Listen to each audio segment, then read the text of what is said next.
The Clinton YWCA Women's Resource Center began in 1978 as a sexual assault resource center. It soon became apparent that services needed to be expanded, and our center, with much community support and volunteers, began offering shelter and support to victims of domestic violence. The program was further expanded in 1988 when we began our transitional housing program for women and their families who are homeless. In 1992, services were expanded to Jackson County as an outreach office, and in 2012, rapid rehousing and scattered site transitional housing programs were added. In July 2012, Iowa Attorney General Tom Miller charged the Crime Victims Assistance Division with regionalizing domestic violence and sexual assault services. The Crime Victim Assistance Division reported they were, quote, making this restructuring proposal because the funding for crime victim service grants is inadequate to provide quality services to all crime victims unless changes are made in the way those services are delivered. Cost savings and efficiencies must be realized by delivering services in new and better ways, end quote. Regionalization of domestic violence and sexual assault services was the Attorney General's solution to those problems. With regionalization, we had to decide if we wanted to apply to be this region's chosen provider of emergency shelter and domestic violence sexual assault support services. Doing so would mean that we would then be responsible for serving up to a 14-county area, and we would be responsible for providing these services to this area from our current non-centralized geographic location, with our current facility, and with our current staffing, as the grant would not allow for the hiring of more advocates. What's more, we would compete with communities like Davenport and Iowa City for this funding, communities in much better position both geographically and in terms of available resources. Given the limited funding available and the increased demands on that funding that regionalization would entail, coupled with the limitations our geographic location, facilities, physical structure, and staffing levels would put on the services we would be able to provide, we made the difficult decision not to apply for CVAD funding through the state of Iowa, and instead began a grassroots fundraising campaign to replace monies lost due to regionalization and keep our shelter-based services local. Safe Path Survivor Resources, a long-standing service provider, did choose to apply and was named by the state of Iowa as the regional provider of shelter-based domestic violence and sexual assault services for our area. Services for domestic violence and sexual assault were transitioned to Safe Path as of July 1st, 2014. Since that date, Safe Path has been and continues to be responsible for domestic violence and sexual assault shelter-based services under the state of Iowa. We at the YWCA are providing our emergency shelter and shelter-based transitional housing services with local dollars that we have raised. The hard facts that we must face are these. To maintain our emergency shelter and shelter-based transitional housing services with local dollars, we need to raise a minimum of $354,000 each and every year going forward. In addition to our normal grant and funding sources, we were able to raise $192,000 in 2012 and 2013 from local churches, civic groups, individuals, cities, and counties. This was accomplished with massive outreach, staff and board time and resources, and special visits with potential donors. Basically, it took many people burning their candles at both ends. Sustaining that level of fundraising given our current resources is simply not feasible. It's unrealistic to ask our staff and board to continue at that pace. Additionally, we realized that the continual reallocation of resources to crisis services fundraising is detrimental to our other programs like childcare, preschool, and fitness, which are also very valuable services we provide this community. Finally, we realized that it's also not realistic to think that our wonderful donors can continue to give at that level. Many gave substantially in 2012, and for that we are so thankful. However, going forward, we know that their donations will return to a level that's more normal and sustainable for them. Similar to years prior to 2012, you can see that in 2013 and 14, when we returned to a more normal level of fundraising activities, our fundraising dollars did decrease significantly. What we had to acknowledge, however, was that neither our year-to-year normal donations nor even the wonderful response we received from constant fundraising and pleas for assistance were enough to take the place of the funds we lost when the state of Iowa's Attorney General's office decided on regionalization. We can reasonably count on almost $88,000 from our grantors United Way and HUD. As you see, this leaves us with a shortfall of over $266,000 for these two programs. The reality is that our emergency shelter and shelter-based transitional housing services simply are no longer sustainable given current funding options. With this funding shortfall in mind, we at the YWCA started strategically planning for a sustainable future for the YWCA Crisis Services program.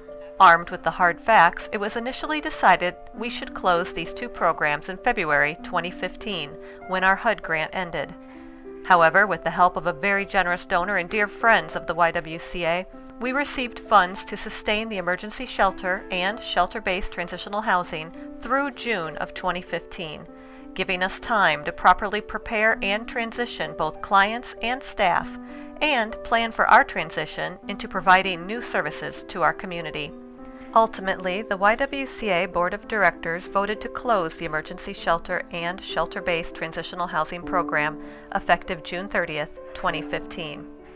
While this decision was a difficult one, we made it knowing that Safe Path Survivor Resources was already present and established in our community as the state-selected provider of domestic violence sexual assault services for our area. In addition, the decision was made knowing that we would have sufficient financial resources to be able to provide our clients being served by these programs at the time of closure assistance with an array of relocation options, including help gaining permanent housing or transportation to a safe location or alternate shelter, depending on the individual's wants and needs at that time. So where does that leave us? Well, we continue to strategically plan for a sustainable future for the YWCA Crisis Services program and how we can best serve this community.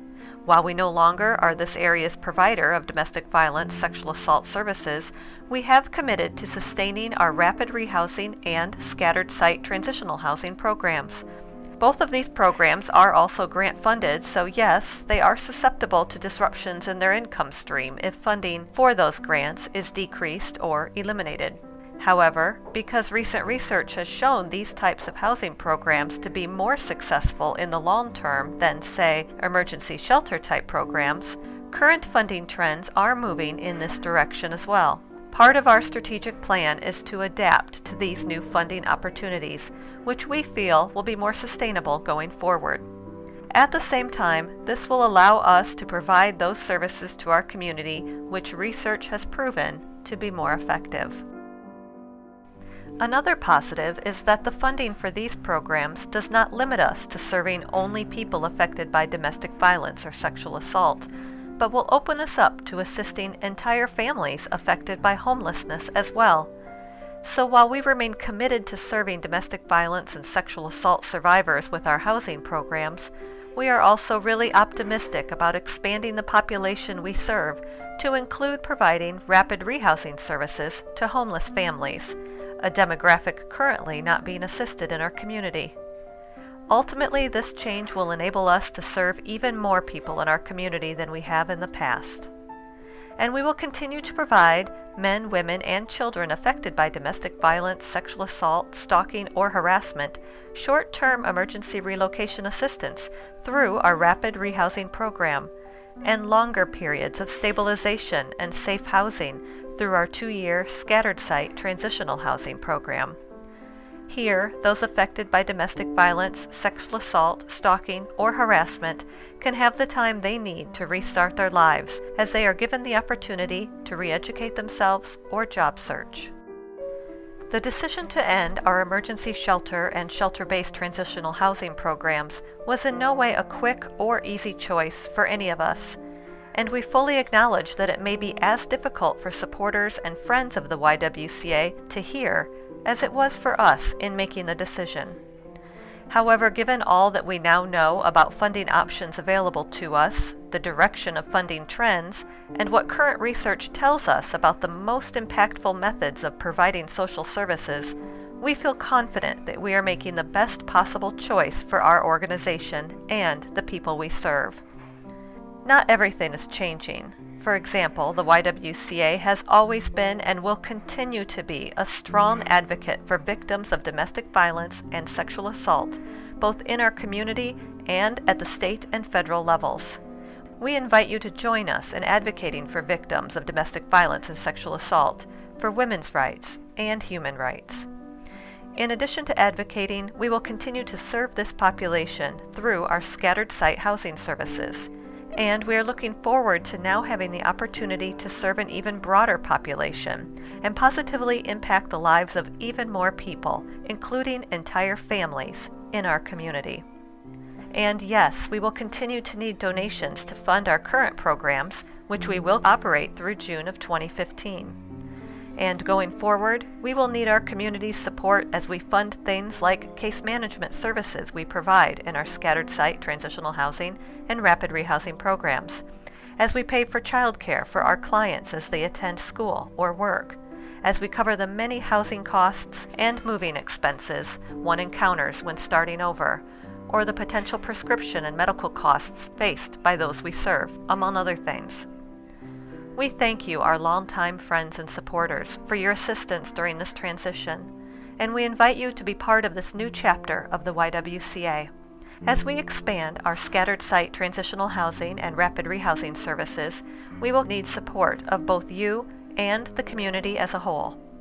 We hope that you will continue to be a champion of the YWCA and the good work that we do in this community. We ask you to help us deliver the message of these changes positively to our fellow community members, the message that the YWCA will continue to be a beacon of hope for our community, as we have been for the past 99 years. Our strategic planning is far from over. We continue to work hard to create new programs and services that will meet the needs of our community, are sustainable for the long term, and will support our mission of empowering all to grow, thrive, and reinvest in our community. Thank you.